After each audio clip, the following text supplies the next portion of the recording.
Fala pessoal, professor Eduardo mais uma vez com vocês aí trazendo o melhor da informática para concursos.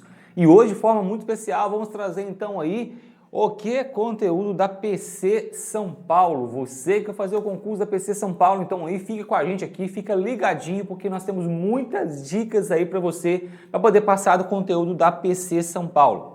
Beleza? Hoje vamos falar aqui sobre, então, dentro do conteúdo nós vamos abordar conteúdos de computação em nuvem e também algumas coisas de Word, do pacote Office Word aí, para você ficar ligadinho aí sobre esses conteúdos aí.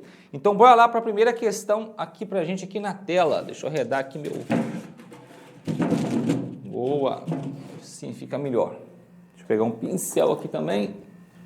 Então, vamos lá. No que se refere à computação em nuvem, é correto o que se afirma em... Então vamos lá. Uma desvantagem para a empresa que utiliza o serviço em nuvem é o aumento da complexidade da manutenção da infraestrutura de hardware necessária ao armazenamento e acesso aos dados da empresa que estão armazenados na nuvem. Letra B. O usuário é sempre responsável pela realização de backup e de armazenamento seguro de seus dados. Letra C. Toda nuvem é obrigada a disponibilizar para usuários o acesso ao hardware físico. Letra D. Uma das vantagens para a empresa que utiliza o serviço em nuvem é a redução de custos com a manutenção e com consumo de energia elétrica. Letra E.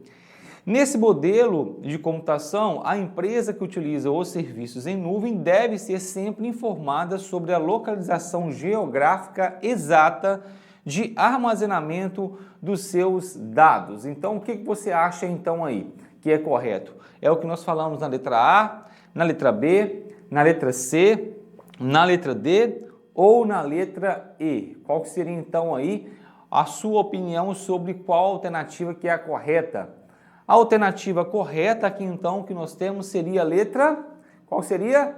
Qual seria a letra D de dado. Por quê?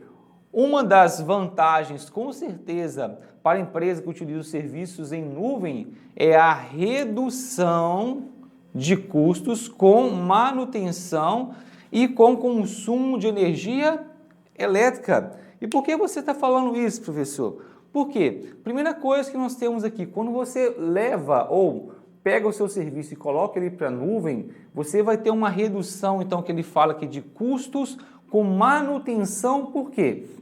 Porque toda manutenção, então, que você iria fazer dentro de uma infraestrutura, se você estivesse armazenando aquilo localmente na sua empresa, por exemplo, você vai pegar toda aquela manutenção e jogar para a nuvem para que o prestador de serviço lá da nuvem, o seu prestador de serviço que vai te oferecer aquele serviço, ele cuide dessa infraestrutura. Então você não tem que preocupar, né, com várias coisas ali, você não tem que preocupar com a parte de segurança, com a parte de manutenção, se o servidor de tempos em tempos você está formatando ele, se você está dando manutenção no servidor, se por acaso der algum problema ali no servidor, quem que vai resolver o problema? Então, você tem que ter um pessoal então de infra, né? Eu falo infraestrutura própria para poder ficar fazendo o quê? Mexendo então nessa infraestrutura para você. Então você tem um custo para poder manter então essa manutenção dessa infraestrutura toda, caso você não esteja com esse serviço na nuvem. Não estou falando que o serviço da nuvem é de graça, gente. O serviço da nuvem também tem um custo para você poder colocar algumas coisas na nuvem. Só que, verificando o custo-benefício, na maioria das vezes, esse custo aqui, ó, redução, ele é com certeza menor se você for levar esse serviço para a nuvem do que manter toda uma infraestrutura. E além disso, né, você mantendo, para poder manter toda essa infraestrutura, eu falo manter a infraestrutura não só a infraestrutura física de servidores, roteadores, ar-condicionado, refrigeração para aqueles servidores ali se manter ali de pé, backups, plano de contingência, caso um servidor dê problema, ative um outro, por exemplo, né? Eu não estou falando só isso, mas também de pessoal, pessoas para poder fazer isso. Então você vai precisar de pessoas também para poder fazer com que essa infraestrutura lá se mantenha, né? Então você precisa ter ali, por exemplo, lá um cara responsável da rede, às vezes um cara responsável por um banco de dados, aí você tem às vezes um pessoal da internet, então você tem que manter um conjunto de pessoas maior para você poder manter então essa infraestrutura. E lá na nuvem não, você colocou lá a responsabilidade, você pode contratar o serviço, responsabilidade de ser do fornecedor daquele serviço ali, e ele vai cuidar de tudo isso para você, você não tem que preocupar com nada disso mais, né? E aí, quando ele fala de consumo de energia elétrica, com certeza, né? Se você tira aquela infraestrutura do seu meio, da sua empresa e joga ela para a nuvem, você não tem consumo de energia elétrica, para poder manter os computadores, aquela infraestrutura ligada e também manter aquela infraestrutura refrigerada, porque você precisa ter uma refrigeração, um ar-condicionado precisa estar ligado, então isso aqui gasta, consome energia, então com isso tudo você vai estar consumindo aqui também, com certeza, não vai ter esse custo de energia para você poder se desembolsar, beleza? Agora eu vou passar rapidinho os outros aqui, só para a gente poder ver uns detalhes que eu acho que vale a pena, tá? Então vamos lá. Uma desvantagem para a empresa que utiliza o serviço de nuvem é o aumento da complexidade da manutenção da infraestrutura de hardware. Acabamos de falar aqui que não é aumentar a complexidade, vai facilitar porque você não vai ter que ficar gerenciando toda aquela infraestrutura que você tem ali na sua empresa, isso vai para a nuvem, né? Então isso aqui, ó, necessário ao armazenamento e acesso aos dados da empresa que estão armazenados na nuvem. Então não existe essa complexidade, tá? Então isso aqui está errado por esse motivo.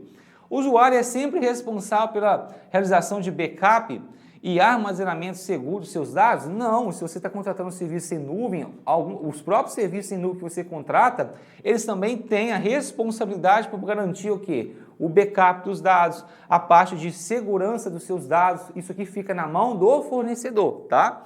Então, você está contratando um serviço em nuvem justamente para você poder sair disso aqui, né? Toda nuvem é obrigada a disponibilizar para o usuário o acesso ao seu hardware físico? Não, gente. Se você está contratando um serviço da nuvem, já imaginou se ele falasse assim, ó, porque eu tenho um e-mail no Gmail, por exemplo, que isso aqui está na nuvem, então eu tenho que saber onde que está o servidor físico dele, porque agora eu estou contratando, estou comprando, por exemplo, um espaço no Gmail. Não, o Google nunca vai te falar onde que está aquele espaço físico, né? Você acessar o hardware físico daquilo.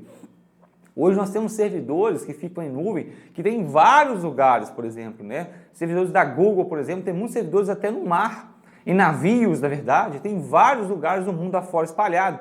Então, o que você não tem acesso ao hardware físico, você ir lá e pegar o hardware, esse aqui é meu, esse aqui é o que eu contratei, esse aqui você não vai ter.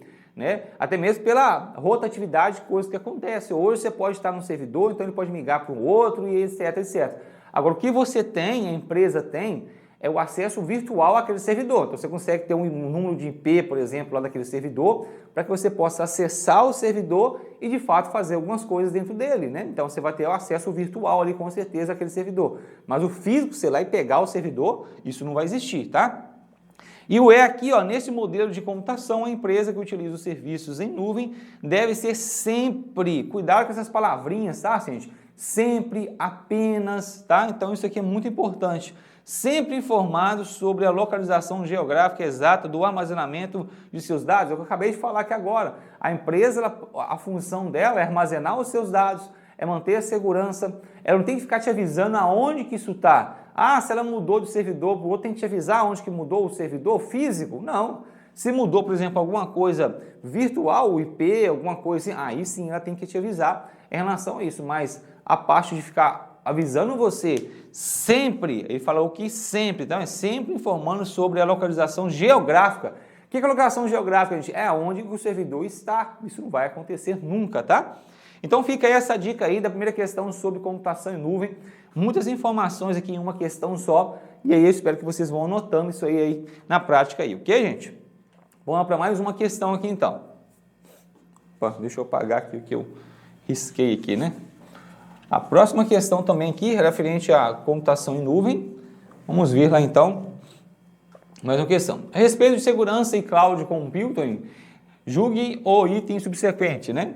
Identifica-se software como um serviço, SaaS, quando um provedor de serviço oferece acesso a um ambiente baseado em cloud, no qual usuários podem construir e disponibilizar aplicativos. Isso aí está certo ou isso aí está errado? Então ele falou aqui que nós temos então um tipo de serviço, se chama um tipo, né, de serviço. Nós temos vários tipos aí, né? Um deles é o software como serviço, né? Quando você está contratando um provedor de serviço, né?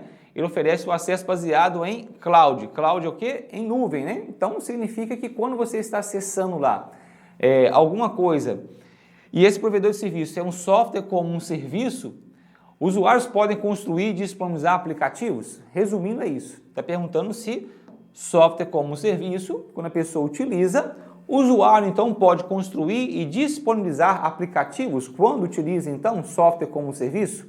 Certo ou errado? É isso que ele está perguntando aqui para vocês aqui. Resposta então é errado.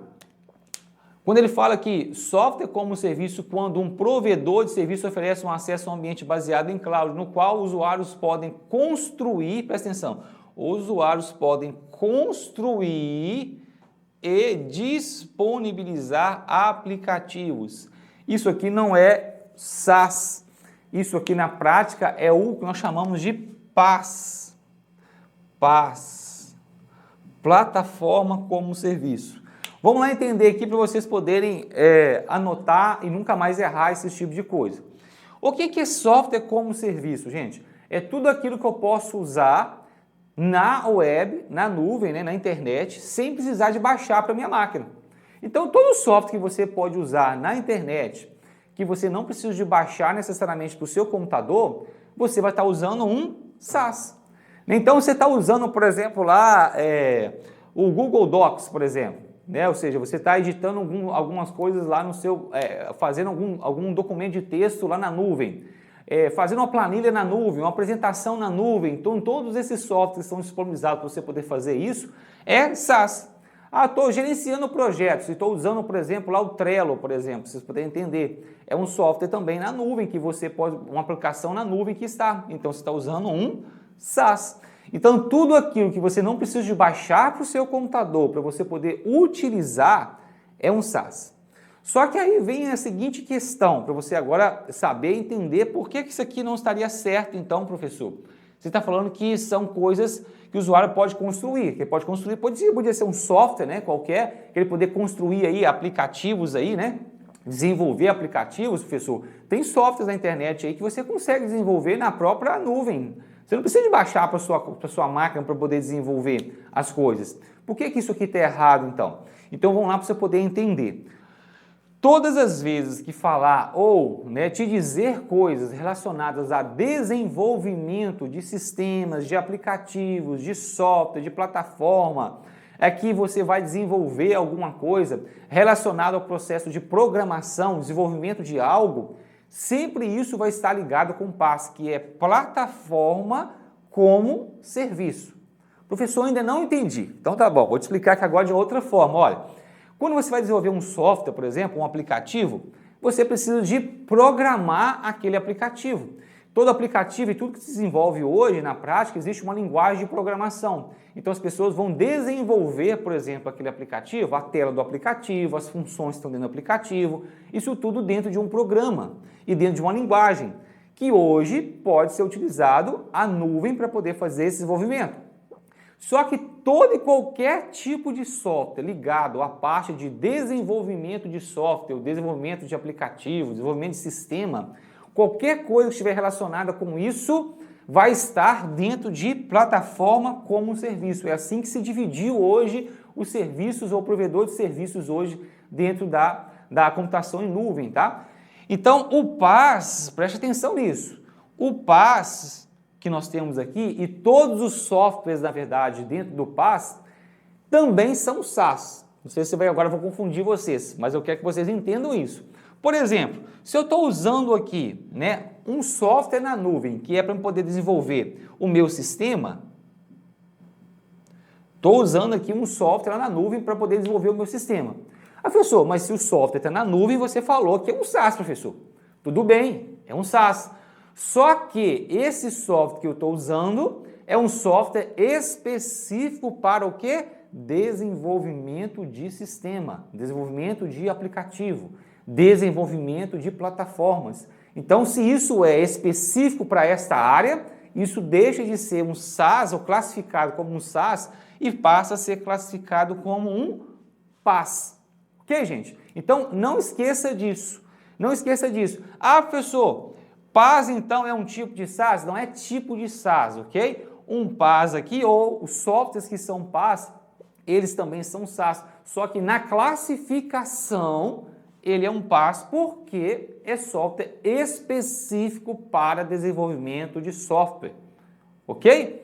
Entendeu aí, gente? Então fica essa questão aí, porque tem muita gente que confunde isso, pessoal. Quando fala que, professor, mas o usuário construir, eu estou construindo na nuvem, o software tem na nuvem, aí começa a confusão.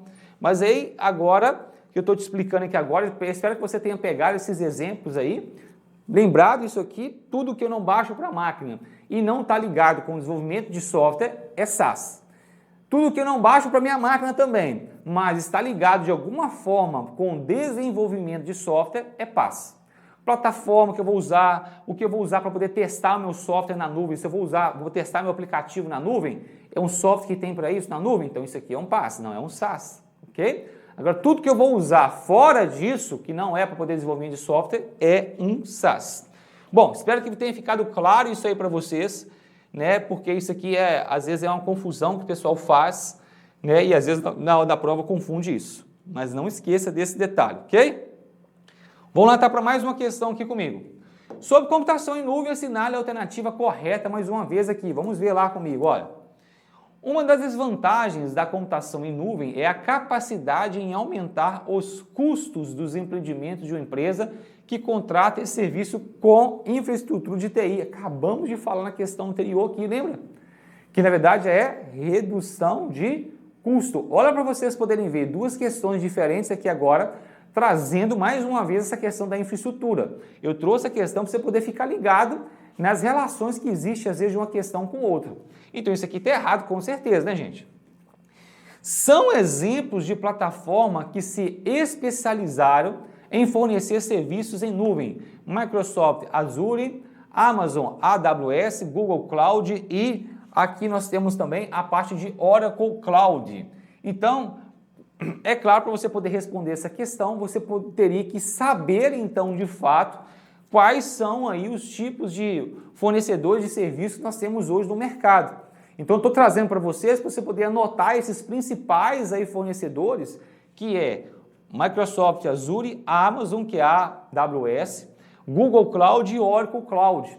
Hoje, o que mais nós vemos aí na prática ainda mesmo é Microsoft Azure e Amazon. É o que mais está em alta. E, o Google também está? O Google também está. O Oracle Cloud ali é talvez, dentre eles ali, o que talvez esteja numa escala menor, vamos dizer assim. Então, Azure, Amazon, Google Cloud e aqui depois o Oracle. Está tendo uma sequência ali, se for olhar em termos de mais utilizado hoje na prática, tá? Mas o que você precisa saber é que todos estes aqui são o quê? Exemplos de plataformas que se especializaram em fornecer serviços de nuvem. Então, nessas plataformas, você pode contratar vários serviços de nuvem, como armazenamento, processamento, backup, a parte de segurança, contratar um servidor, e aí todo esse processo você pode fazer através dessas plataformas aqui. Então, portanto, essa aqui já é a nossa alternativa correta para essa questão.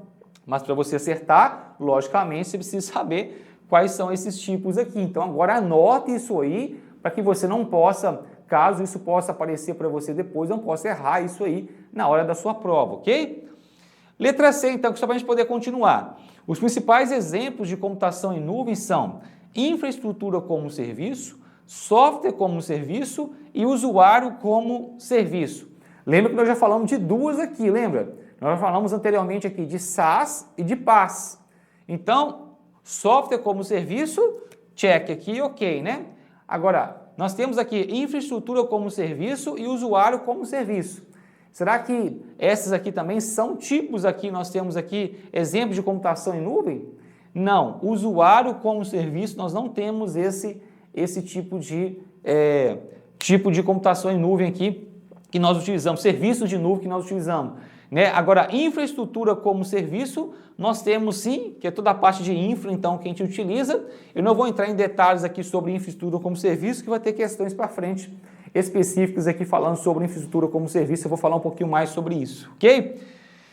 Então, isso aqui está errado por esse motivo. Não temos aqui usuário como serviço, né? Seria ali plataforma como serviço, né? Aí estaria certa a questão.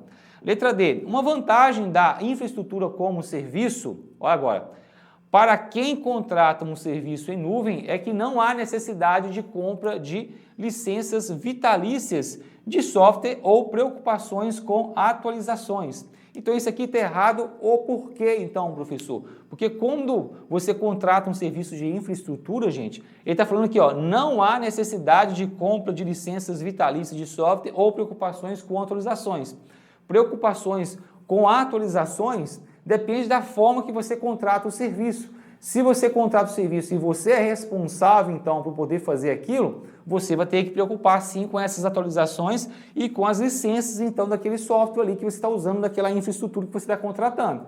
Se você estiver utilizando o serviço de infraestrutura em nuvem aqui e o fornecedor for o responsável por poder fazer isso, aí você não precisa se preocupar. Então, quando ele fala aqui que, ó, é que não há necessidade de compra, né? Para quem contrata um serviço em nuvem, é que não há necessidade de compra de licença. Está falando que para quem contrata um serviço em nuvem, não está explicando aqui o tipo de contrato, como é que é. Se essa responsabilidade é do fornecedor ou se essa é responsabilidade de quem está contratando, né? Então, isso aqui não ficou claro, então por isso essa alternativa que está errada pode dar margem para dúvidas, né, da questão certo ou errado, mas lembre sempre o seguinte, gente, quando ele afirma algo, quando ele fala que não há necessidade, não há necessidade, e pronto, e ponto final. Não está falando que às vezes não há necessidade, aí seria diferente, né, o contexto aqui da sua questão. Quando ele fala que não há necessidade, já estaria errado, né, porque se você contratar o serviço e você ficar responsável, você vai ter que preocupar com a atualização e com licença, sim, daquele servidor, daquela máquina. A computação em nuvem é uma tecnologia que permite acesso remoto há apenas os seguintes tipos de arquivos, fotos e vídeo, gente. Claro que não, né? Computação em nuvem, quando você contrata um serviço de nuvem, você pode armazenar vários tipos, inclusive, de arquivos. Arquivo de foto, vídeos, arquivo de texto, arquivo de planilha, apresentações. Tem vários tipos de extensões e tipos de arquivos que você pode armazenar, com certeza. Isso aqui não tem nada a ver, né, em termos de fato aí, o acesso remoto, você somente acessando esses tipos de arquivos, tá? Beleza? Então vamos passar então para mais uma questão comigo aqui na prática. Vamos lá? O pacote de programa Microsoft 365 é uma versão online da suíte de aplicativos para escritório / produtividade Microsoft Office, focado no trabalho colaborativo simultâneo de uma grande equipe e na segurança, se enquadra no seguinte tipo de serviço da nuvem. Vamos lá, IaaS, PaaS, SaaS, EaaS, CaaS. Qual seria então o tipo de serviço? Já falei sobre dois tipos para vocês aqui, que é o SaaS, o PaaS, e dei uma palhinha aqui da infraestrutura, que é o IaaS, né, que é a parte de infraestrutura que você vai contratar então ali na nuvem. E aí, dentro desse contexto aqui, o que você acha, então, que se encaixa mais? Então, basicamente, eu estou até eliminando já a letra D e a letra E, né? Porque EaaS e CaaS, isso aqui a gente não tem. Então, ficamos aqui com A, IaaS, o B, PaaS e o C, SaaS. Lembrando mais uma vez, se você ler aqui, Software 365, que é a parte lá do editor da Microsoft, né, que você pode editar texto, né, construir planilhas, apresentações na internet. Isso está ligado com desenvolvimento de sistemas? Não, isso não está ligado com desenvolvimento de sistema, então PaaS também não é. Isso está ligado com a parte de infraestrutura, eu estou contratando um serviço de infra, de backup, de segurança, a parte de servidor, a parte de armazenamento, estou fazendo esse tipo de coisa? Também não, então também não é IaaS. Então isso aqui sobrou o quê? Sobrou o SaaS aqui para a gente então. Então, a única resposta aqui que nós teríamos aqui, né, que sobrou para a gente, a resposta correta seria o SaaS. Espero que vocês estejam entendendo, gente. Eu trouxe essa questão aqui justamente para que você possa fazer o paliativo, com a explicação que eu dei para vocês aqui anteriormente, e vocês começarem a visualizar os tipos de questões aí que podem cair na prova relacionada a esse conteúdo aí também para vocês, né? Então, espero que está ficando claro aí para vocês esse tipo de coisa, tá? Vamos ver aqui... Antes de continuar aqui, deixa eu dar só mais uma palhinha aqui, algumas coisas que eu acho que são importantes, tá? Em relação a IaaS, eu estou me lembrando aqui agora, né? E o IaaS aqui então, que é a infraestrutura como serviço, é importante você entender que vocês podem contratar, então, serviço de quê? Armazenamento, isso é importante você anotar. Armazenamento, ok? Então, o que é armazenamento? Eu quero lá fazer com que toda a minha base de dados da minha empresa, por exemplo, eu não quero armazenar aqui dentro da empresa, eu quero contratar um serviço na nuvem e todo o armazenamento vai ficar, então, por conta da infraestrutura como serviço. Beleza? Você pode ir lá e contratar. Você pode contratar também aqui processamento. Você pode contratar aqui banda, memória, servidor. Então, toda a parte de infraestrutura, gente, que está ligada a parte de armazenamento, a parte de processamento dos dados. O que é a parte, vou explicar para você a parte de processamento, a parte de banda. Banda o quê? A banda mesmo de internet, fluxo dos dados ali acontecendo ali no seu site, alguma coisa, eu vou explicar também. Memória, né? Então, às vezes você precisa de memória, às vezes o seu servidor, né, não comporta, então começa a processar as coisas ali, começa a consumir a memória de processamento e daqui a pouco estoura aquilo dali e você não consegue acessar mais nada, né?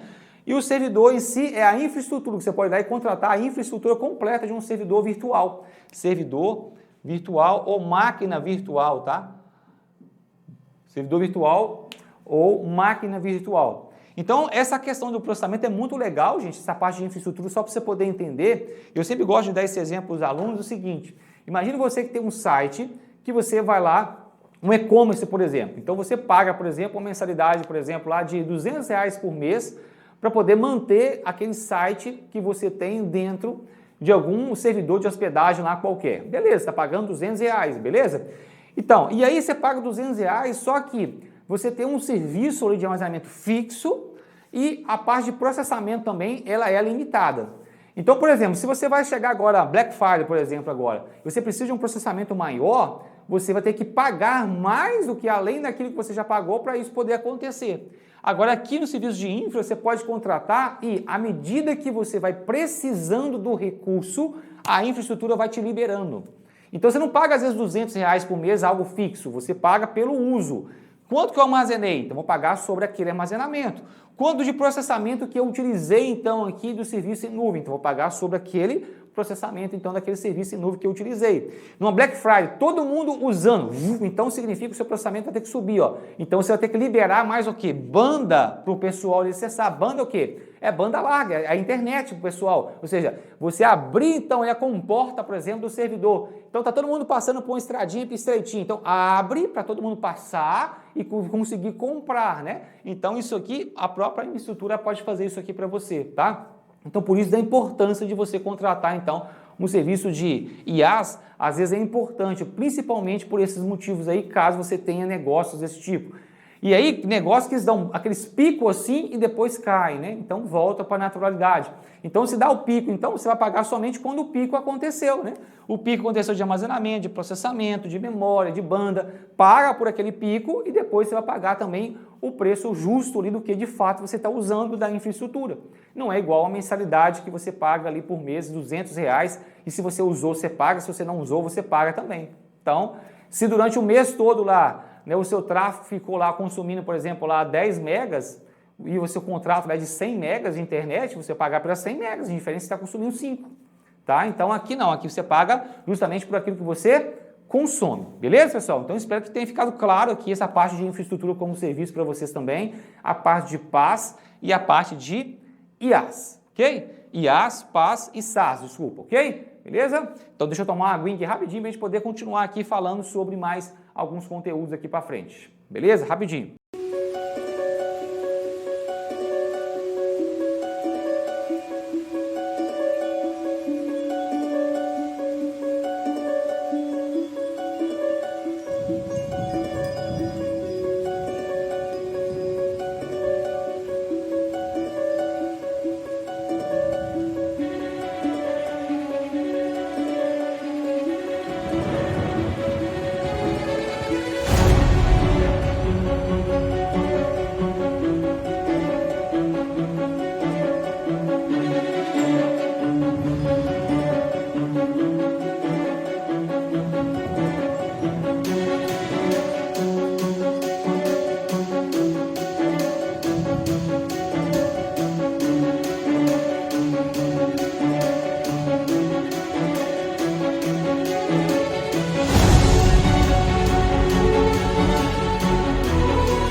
Boa, boa, vamos voltar lá então, vamos voltar aqui então e vamos continuar. Já deu aquela refrescada aqui na garganta, né? Pessoal ligadinho aí, é bom que dá tempo de vocês poderem dar uma anotada aí nos conceitos aqui, que é super importante aí para vocês. Deixa eu apagar aqui então, para a gente poder seguir aqui falando sobre mais conteúdos aí para vocês. Bora lá então para mais uma questão aqui na tela aqui para vocês, vamos lá. Armazenamento em nuvem ou cloud storage é um modelo de armazenamento de arquivos online que permite que você mantenha seus dados sincronizados com todos os seus dispositivos, tais como tablets, smartphones, notebooks e desktops. Essencialmente, os dados ficam armazenados em um servidor seguro e todas as alterações realizadas em qualquer um dos seus dispositivos são propagadas para os outros sincronizados nesse servidor, desde que os mesmos estejam conectados à internet. Beleza. O armazenamento cloud pode ser feito onde que eu posso então fazer o armazenamento aqui em cloud? Em nuvem pública, em nuvem comunitária, em nuvem privada, em nuvem híbrida. Aonde que eu posso então fazer isso aqui acontecer? Então estão corretos o quê? Letra A, 1, 2 e 3, nuvem pública, nuvem comunitária e nuvem privada, né? Letra B, 1, 2, 3 e 4. Letra C, somente o 3 e 5. Desculpa, 3 e 4. Letra D, 2, 3 e 4. E letra E, 1, 2 e 4. Qual seria então a alternativa correta? Ele está te perguntando aqui sobre o armazenamento cloud pode ser feito aonde? Em nuvem pública, nuvem comunitária, nuvem privada, nuvem híbrida. Qual que é aqui a resposta correta que nós temos?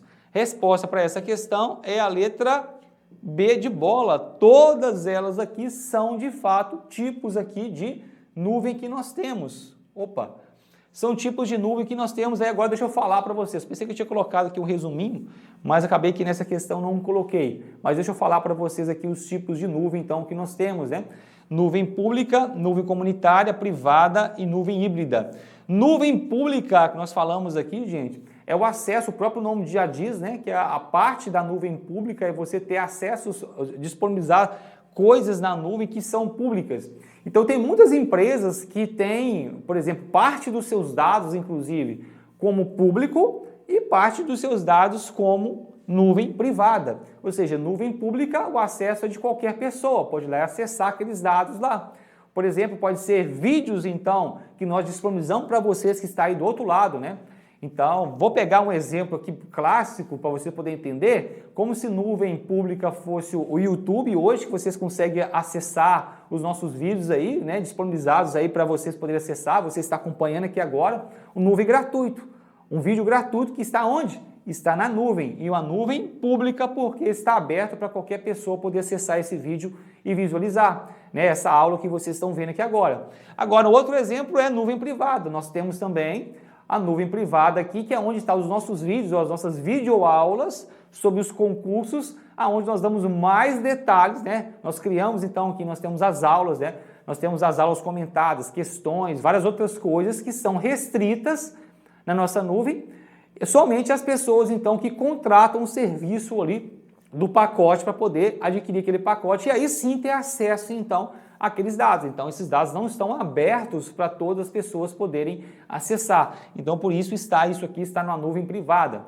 E geralmente é assim, né? Se for olhar, por exemplo, dentro da Monster aqui, nós somos uma nuvem híbrida, na verdade, porque nós temos parte de nossos conteúdos em nuvem pública e parte dos nossos conteúdos aqui em nuvem privada. Lembrando que nuvem híbrida, gente, não necessariamente precisa ser pública e privada.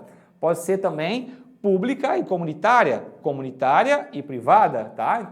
Então, pública e privada. Nós temos todas essas opções aí para poder trabalhar nuvem híbrida, tá? É dois tipos de nuvem de armazenamento que você faz. E o que seria nuvem comunitária, então, aqui, gente? Nuvem comunitária é quando várias empresas, por exemplo, se reúnem e decidem, então, aquelas empresas, então, ali, somente aqueles conjuntos de empresas que são a parte da comunidade ali que se reuniu sobre um determinado assunto, sobre um determinado contexto, tema, alguma coisa assim, para poder fazer algo. Então, essa nuvem comunitária aqui seria então aquelas empresas onde estão disponibilizando informação e quem está dentro desse conjunto aqui de empresas consegue ver a informação e acessar os dados. Quem não está dentro desse conjunto aqui de empresas ou dessa comunidade que eles falam, né, eles não vão conseguir acessar esses dados, ok? Então seria nuvem comunitária nesse sentido aí. Beleza? Espero que vocês tenham entendido, então, esses conceitos aqui de nuvem pública, nuvem comunitária, nuvem privada e nuvem híbrida. Beleza, vamos passar então para mais uma questão aqui na tela com a gente. Com o avanço da tecnologia, a necessidade de armazenamento de arquivos cresceu rapidamente. O armazenamento em nuvem proporciona ao usuário a facilidade de acessar seus arquivos de qualquer local, desde que tenha acesso à internet. Dos serviços apresentados abaixo, marque qual é utilizado especificamente para armazenamento em nuvem. Então vamos lá. Cloud Coding, Dropbox, Zimbra, Zillafile e WinRAR. Qual desses aqui então é utilizado para poder fazer então o processo de armazenamento em nuvem? Letra A, letra B, letra C, letra D ou letra E, que vocês acham aí? Qual que é a resposta correta? Resposta correta seria a letra B de bola, Dropbox. Talvez vocês, né, não tenham conhecido, por exemplo, o Dropbox, mas é muito utilizado o Dropbox hoje na prática, né? Como também nós temos o quê? O OneDrive, né? O OneDrive aí é da Microsoft também, que nós temos, já vem instalado no próprio pacote, no próprio Windows 10, né? É um outro armazenamento em nuvem que a gente tem. E nós temos aí o Google Drive, né?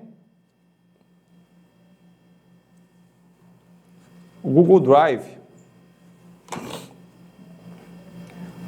Google Drive. Google Drive, né? Nós temos aí também o Google Drive, na verdade, que é quando você tem uma conta do Gmail, onde você consegue acessar então aí a parte do Drive aí do seu Gmail, né? Então, aí o que é importante você entender aqui que essas contas, né, tanto do OneDrive, né, a parte de Google Drive aqui que nós temos aqui e Dropbox, esses tipos de armazenamento, é bom você também anotar esse tipo de coisa. Às vezes tem banco que é bem chatinho em relação a essas coisas, né? Eles têm, em média, armazenamento aqui de 15 GB. Qual que é o armazenamento, professor? 15 GB aqui em média do OneDrive, Google Drive e também a parte de Dropbox, tá? Então, o OneDrive e o Google Drive não tem essa característica que eu vou falar aqui agora do Dropbox. O Dropbox, à medida que você vai convidando pessoas, né, e essas pessoas vão criando contas no Dropbox, você vai ganhando espaços de armazenamento.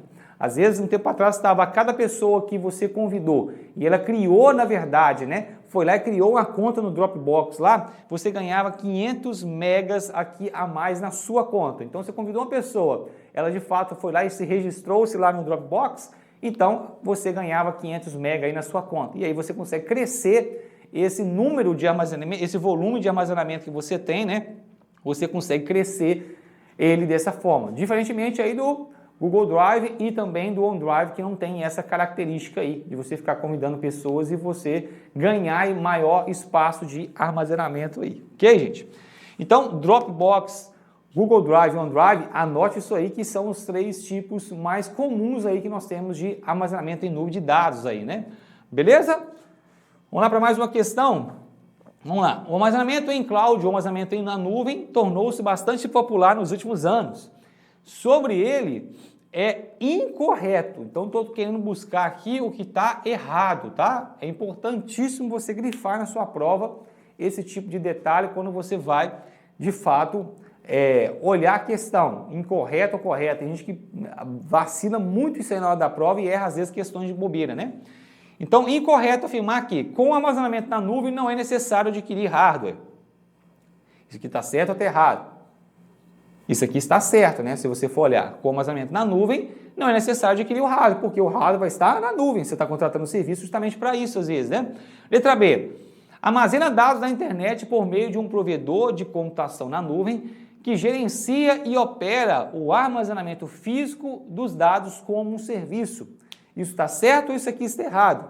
Será que está certo ou está errado isso aqui? O que vocês acham aí, gente? Isso aqui também está correto. E por que está correto, pessoal? Porque, de fato, o serviço, né, armazena os dados da internet por meio de um provedor de computação na nuvem. Então, você vai contratar aquele tipo de provedor de computação na nuvem e ele vai fazer o quê? Gerenciar para você e operar o armazenamento físico dos seus dados. Então, vai gerenciar o backup, o armazenamento, a parte de segurança. Isso tudo vai ser ele que vai fazer isso aí. E aí vai fazer isso aqui como o quê? Como um serviço. Lembra lá que nós falamos lá sobre software como serviço, infraestrutura como serviço e plataforma como serviço, né? Quando você vai contratar, por exemplo, esses tipos de serviços, você vai usar lá o Azure, lembra do Azure? A AWS, que eu falei com vocês, o Google Cloud lá dentro deles vocês vão então escolher quais são os tipos de serviços que vocês desejam. E eles vão fazer esse gerenciamento aí para vocês, tá? Letra C. Possui restrições de local no acesso de dados, podendo ser acessado somente na rede interna da empresa, gente. Aí agora ficou complicado, concorda? Por quê? Olha, se eu estou falando de nuvem e agora ele vem falar para mim de restrição que eu posso acessar somente na rede interna da empresa, não tem nada a ver isso aqui, né, gente? Então, ó, possui restrição de local no acesso dos dados? Não possui local, não possui restrição. Você pode acessar os dados da nuvem de onde você estiver. Não tem restrição ali para você poder acessar, ok? Podendo ser acessados somente na rede interna da empresa? Jamais, né, gente? Jamais, porque você pode acessar isso aqui em qualquer lugar que você quiser, né? E letra E. É útil, pois nem sempre é fácil estimar a quantidade de armazenamento que você precisará, né? Então, esse aqui vai muito de encontro com o que eu falei com vocês, o exemplo que eu dei para vocês sobre a questão do site, né, da Black Friday lá, que você precisar, por exemplo, lá, de ter uma quantidade de armazenamento, de processamento, por exemplo, de dados a mais. E se você contratou um serviço que você tem um armazenamento, por exemplo, somente de, sei lá, de 50 gigas. Se você estourar, por exemplo, 50 gigas, estourou, você não consegue armazenar mais. Agora, no serviço em nuvem, não. Ele vai estimando aqui a quantidade de armazenamento para você e se você precisar de mais, ele te dá mais armazenamento sem problema, tá? Então, isso aqui é super tranquilo de se fazer hoje dentro da nuvem também. Beleza. Mais uma questão aqui agora para a gente. Vamos lá. Agora vocês estão mais aptos aqui a responder isso aqui, né? Espero que todos agora, com as informações então que eu já dei para vocês aqui e o que nós já conversamos, espero agora que essa questão todo mundo acerte. Vamos lá. Na computação em nuvem, Cloud Computing, que mudou a visão de pessoas físicas e jurídicas acerca de recursos de tecnologia da informação. Um modelo que oferece um ambiente sob demanda para desenvolvimento, teste e gerenciamento de aplicações de software é denominado infraestrutura como serviço, IaaS, Big Data como serviço, BDaaS, software como serviço, SaaS, plataforma como serviço, PaaS, dados como serviço, DaaS. E aí, qual seria a resposta correta? Vamos grifar de novo? O modelo que oferece o que, professor? Ambiente sob demanda para desenvolvimento, teste e gerenciamento de aplicações de software. É denominado o quê? IaaS, BDaaS, SaaS, PaaS ou DaaS? Aqui a resposta aqui está muito clara, né, gente? Está falando que, olha, demanda para desenvolvimento, teste, gerenciamento de o quê? Aplicações de software. Falamos atrás do aplicativo, lembra? Aplicações de software, desenvolvimento de sistemas, tudo que é voltado então para poder desenvolver coisas de sistemas, de plataformas, de software, tudo isso aí é quem? Quem que é responsável? É o PaaS, que é plataforma como serviço. Lembrou aí das dicas que eu dei anteriormente para vocês falando sobre isso? Falamos muito sobre isso, dei exemplos para vocês de software, né? Você vai desenvolver alguma coisa, tudo aquilo que você vai utilizar para poder fazer o desenvolvimento de um aplicativo, de uma plataforma, de um site, né, de um e-commerce, o que for que você estiver desenvolvendo, que está ligado com o desenvolvimento de software, você então, isso tudo que você utilizar vai ser plataforma como um serviço. Todos os tipos de software que você utilizar ali para poder fazer esse tipo de desenvolvimento vai ser plataforma como um serviço. Legal aí, gente? Entenderam então aí? Pegaram então aí, essa aqui era para poder todo mundo acertar. Essa trouxe aqui para todo mundo acertar, visto que falamos aqui em vários pontos aqui sobre esse tipo de conceito que é plataforma como serviço. Beleza? Vamos lá, continuando então. Ó, essa também é para acertar, porque nós já falamos também aqui os conceitos, hein? Vamos lá. As nuvens do tipo híbridas são implementadas por organizações que possuem interesse em comum, como na área de segurança, por exemplo. Isso aí está certo ou isso aí está errado? Nuvens híbridas são implementadas por organizações que possuem interesses em comum, como na área de segurança, por exemplo. Certo ou errado? Isso aqui está errado. Nós já falamos sobre isso, né, gente? Falei para vocês os tipos de nuvem, lembra? Nuvem pública, nuvem privada, nuvem híbrida e nuvem comunitária. Então, eu falei sobre cada uma delas. Ele está falando que nuvem híbrida, está falando que organizações que possuem interesse comum, isso aqui é quem? É nuvem comunitária, que tem o quê? Liga várias organizações com interesses em comum. Eu dei exemplo aqui das empresas, né, que elas se reúnem lá entre elas para poder fazer algo em comum e compartilhar algo que seja comum aqui entre elas. Então, isso aqui é nuvem comunitária e não é a nuvem híbrida, que aqui está falando que a combinação de nuvem pública e privada é só um exemplo, mas pode ser combinação também de nuvem comunitária com privada ou comunitária com pública também, é também uma nuvem híbrida, tá?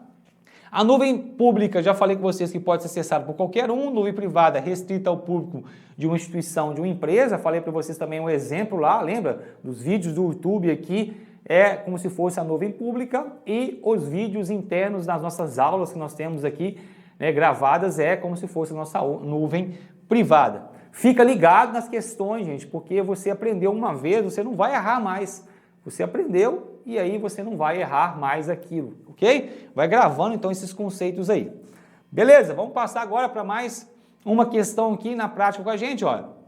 A computação em nuvem do tipo software as service, né, que é software como serviço, possibilita que o usuário acesse aplicativos e serviços de qualquer local usando o computador conectado à internet. Também essa aqui agora ficou fácil de responder, hein? Está falando que quando você usa software como serviço, possibilita que o usuário, então, que vai usar aquilo, né, acesse esse aplicativo e serviço de qualquer local usando um computador conectado à internet. Isso aqui está certo ou está errado? Claro que, logicamente, isso aqui está certo, porque software como serviço, justamente ele foi feito para você poder acessar de qualquer lugar que você tiver. Justamente porque está na nuvem, não num algo que está restrito, né, pessoal? E agora vamos ver algumas questões aqui da parte de Word, só para vocês poderem ver também comigo aqui alguns conteúdos que eu acho que são importantes, tá? Então vamos lá. No Word, na sua configuração padrão, é possível aplicar cabeçalhos e rodapés diferentes. Cabeçalhos e rodapés diferentes em um mesmo documento. Para isso, basta que ambos estejam em, aonde? Tabulações, colunas, seções, margens ou páginas diferentes e que a opção vincular ao anterior esteja desmarcada. Assinale a alternativa que preenche corretamente a lacuna do enunciado.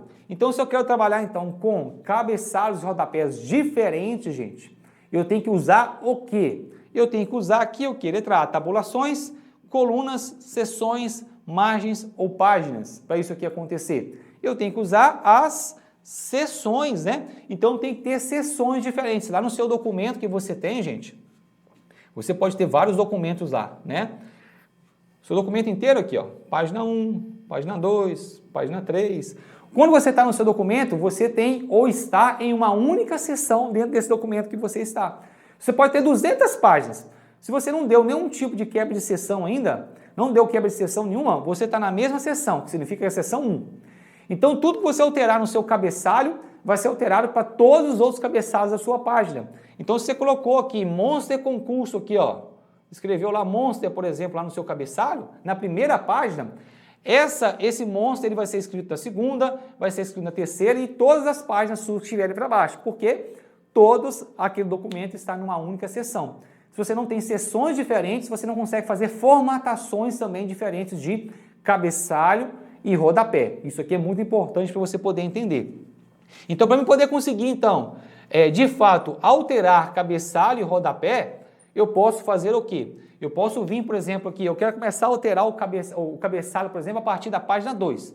Eu coloquei um cabeçalho aqui de capa na página principal lá, E agora na página 2 aqui agora eu quero fazer um cabeçalho diferente. Então o que você tem que fazer? Uma quebra de seção para a próxima página. Quando você der uma quebra de seção para a próxima página aqui, ele vai criar aqui então o que nós chamamos de seção 2.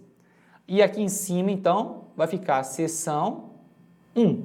Essa página aqui é seção 1 e todas as páginas agora para baixo vai ser seção 2. Então a página 2 é seção 2, a página 3 aqui também vai ser seção 2, a página 4 é seção 2 e assim por diante, tá? Então significa que eu posso, então, eu vou ter condições de alterar o cabeçalho e rodapé dessa página, dessa página 1, e todas as outras páginas que estão para baixo eu posso alterar com outro tipo de cabeçalho e outro tipo de rodapé também. Então, para isso eu vou ter que usar seção. Quando eu crio, então, uma nova seção, ele até fala aqui, tá vendo, ó?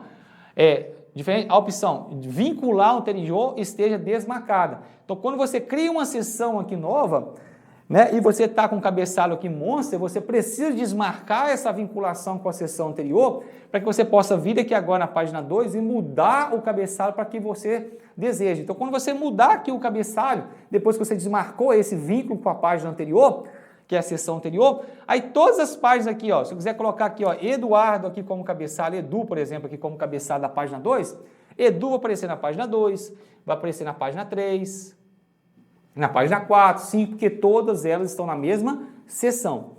Então, toda vez, eu quero mudar de novo o cabeçalho ou rodapé, professor, não tem problema nenhum.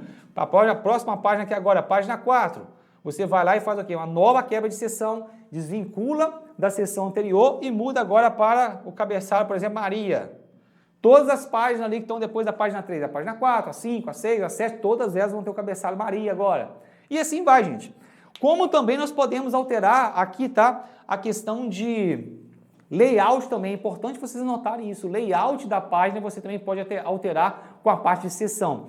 Todas as vezes que você cria-se então uma nova seção aqui para a próxima página, você pode alterar então cabeçalho, rodapé, numeração de página. A numeração de página faz parte do cabeçalho, concorda?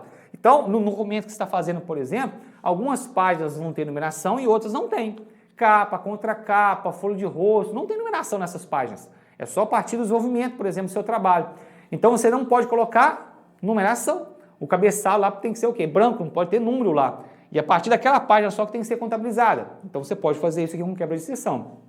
Ou então fazer esse tipo de coisa também, olha. Você pode fazer isso aqui que é bem legal. Se você está no seu documento lá e você quer demonstrar uma planilha muito grande, por exemplo, né? Você tem muitos dados de uma planilha, por exemplo, e você não consegue mostrar esses dados aqui dentro no formato de retrato. Retrato é esse formato aqui na vertical da página que você tem. Você quer colocar somente essa página aqui agora em paisagem, né? Ou no formato horizontal aqui, ó. Colocar a página neste formato aqui, ó. Porque dessa forma você vai conseguir colocar a sua planilha que você quer. Ah, você quer fazer isso? Não tem problema nenhum. Você vai na página anterior, aqui que eu estou, ó, deu uma quebra de seção. Aqui agora é seção 2. Vou lá e vou mudar o layout da página. Mudei o layout da página, onde que estava página retrato, coloquei para horizontal, para a página paisagem. Mudou. E aí, quando eu faço isso, você vai mudar para todas as outras posteriores, o mesmo conceito do cabeçalho, ok? Ah, professor, mas eu quero que a página 3 agora volte para o estado aqui normal de novo, professor. Porque, teoricamente, quando eu fiz isso aqui, dessa quebra de seção aqui para a próxima página, seção 2, todas as outras páginas ficou no formato de paisagem, mas eu não quero isso, só quero esta página aqui, professor. Então, você vai dar o quê? Uma nova quebra de seção. Então, essa aqui vai virar o quê? Seção 3, essa aqui também vai ser seção 3, e todas para baixo aí vai ser seção 3. Aí você vem aqui depois nessa página, ou qualquer uma das páginas aqui, ó, e vai lá e altera o layout da página. Você vai lá e vai alterar o layout da página, e automaticamente quando você altera o layout da página para retrato, todas as páginas aqui, ó, porque aqui agora é seção 3, né? Elas vão ficar e voltar aqui as suas páginas no formato aqui de retrato novamente, tá? Então isso aqui é a questão de seção. Então eu parei para poder explicar isso aqui, porque seção, gente, tem várias coisas que você pode aplicar em cima de seção aí, beleza? Espero que vocês tenham entendido, tomei um tempo aqui nessa questão, mas eu acho que é muito útil vocês entenderem essa questão de seção, porque hoje tem caído aqui questões de várias formas e formatos dessa parte de seção, e eu acho importante vocês entenderem. Vamos para mais uma questão aqui então, dentro da página do hoje, né? Ele pergunta o seguinte, né? A tabela abaixo apresenta sequências de teclas de atalho aplicadas no aplicativo Word. Sequência de atalho, Ctrl mais A, Ctrl mais B, Ctrl mais X, Ctrl mais Y, Ctrl mais Z. Qual que é a descrição de cada uma delas? Refazer digitação, recortar texto selecionado, abrir documento, desfazer digitação, salvar o documento. Correlacione a sequência de teclas de atalho com a descrição da ação e assinale a alternativa que apresente a sequência correta de cima para baixo. Então, é como se viesse aqui, ó, refazer digitação. É 1, 2, 3, 4 ou 5. Refazer digitação seria o quê? Recortar o texto selecionado. Qual que é a técnica, então, para poder recortar o texto selecionado? Ah, recortar um texto selecionado é Ctrl X, por exemplo. Então, você vem cá e coloca o 3 aqui, ó. Abrir um documento. Qual que é o abrir o documento? Ah, abrir o documento aqui é o Ctrl A. Então, aqui você vai colocar 1, né? 3, 1, aí você vai colocando. Desfazer digitação, salvar o documento. Salvar o documento é 2 aqui. Né? Então, ó, já preenchi alguns. Então, qual que é a resposta correta, professor? Seria 4, né? Então, o primeiro aqui seria o Ctrl mais Y, que é refazer a digitação. O Ctrl Z que faltou aqui, que é o 5 que está aqui, né? Olha lá, o 5 que está aqui. Os outros aqui é tranquilo, né, gente? Ctrl A para poder abrir um documento, Ctrl X para poder recortar um texto e Ctrl B aqui para poder salvar. Essas teclas aqui são super importantes, principalmente teclas que nós temos aqui, gente, de atalhos, para vocês poderem fazer o quê? Abertura de documentos, fechamento de documentos, um novo documento, né? Ctrl B, salvar um documento, desfazer alguma coisa, refazer alguma coisa, Ctrl N para você poder deixar um texto em itálico, Ctrl I deixar um texto Ctrl I em itálico e Ctrl N em negrito, né? Ah, tem mais uma questão aqui já, né? Então, olha, colocar um trecho do texto em itálico, ele pergunta, colocar um texto em texto itálico, realizar uma quebra de página, ir para o final do documento, inserir uma nota de rodapé, quais seriam as teclas de atalhos, então, que nós teríamos aqui, então? É isso que ele está perguntando aqui, então. Então, o usuário está querendo colocar um trecho em itálico, de texto em itálico, realizar uma quebra de página, ir para o final do documento e inserir uma nota de rodapé. Então, nesse tipo de questão, minha dica para vocês é comece colocando ali aquilo que você sabe de cara. Porque, por exemplo, colocar um trecho em itálico é super simples, vocês sabem que é Ctrl I. Então, Ctrl I, ó, você tem a letra A, a letra B e a letra C. A letra D, então, que você já pode eliminar, que você não tem, tá vendo? Aí, realizar uma quebra de página. Ah, professor, será que eu sei realizar uma quebra de página? O que que é? Realizar quebra de página, para quem não sabe, é Ctrl Enter. Ctrl Enter, você realiza uma quebra de página. Então, nós temos aqui letra A, que tem Ctrl Enter, olha, e letra C também. Ficamos aqui com as duas, letra B, então, que já saiu fora, tá? E depois, ir para o final do documento e inserir uma nota de rodapé. Se você perguntasse para mim assim, ah, professor, inserir uma nota de rodapé, nossa, eu nunca ia saber o que é inserir uma nota de rodapé. Mas ir para o final do documento, eu poderia ter noção, então, o que poderia ser isso. Ir para o final do documento seria aqui Ctrl mais End, tá vendo? Olha aqui, Ctrl mais End aqui os dois, ó. E o que vai pegar para você aqui agora é saber, a banca pegou pesado, né? Como você inserir uma nota de rodapé. Inserir uma nota de rodapé sempre é através da tecla Ctrl, gente, nunca Alt, tá? Alt você acessa os submenus que você tem dentro do Word. Então sempre vai ser um Ctrl ali que você vai utilizar. Alt você pode acessar os submenus e pode acessar também situações, por exemplo, de extremos do documento. E no início e no final você pode acessar também através do Alt. E o Alt mais Ctrl mais F vai fazer exatamente isso aí. Beleza? Bom, passei aqui rapidinho a questão do Word, eu acho que, né, depois eu vou trazer mais questões aí para vocês poderem se visualizar mais questões do Word com vocês aí, mas deu para poder dar uma visão geral de computação em nuvem e a ponta aqui do iceberg, aqui da parte do Word, Microsoft Word, que eu acho que é importante para vocês também. Beleza? Espero que vocês tenham gostado então das dicas aí, espero que vocês tenham curtido, né? Tudo de bom para vocês aí. Anote essas dicas para que vocês não possam deixar de anotar e na hora da prova errar isso aí, com certeza. Acompanhe a gente na rede social lá no Facebook, Instagram, YouTube, ative lá a nossa notificação e vá no nosso site lá e verifica lá todas as nossas promoções que nós temos para vocês, ok? Um grande abraço e até a próxima. Fui, até mais!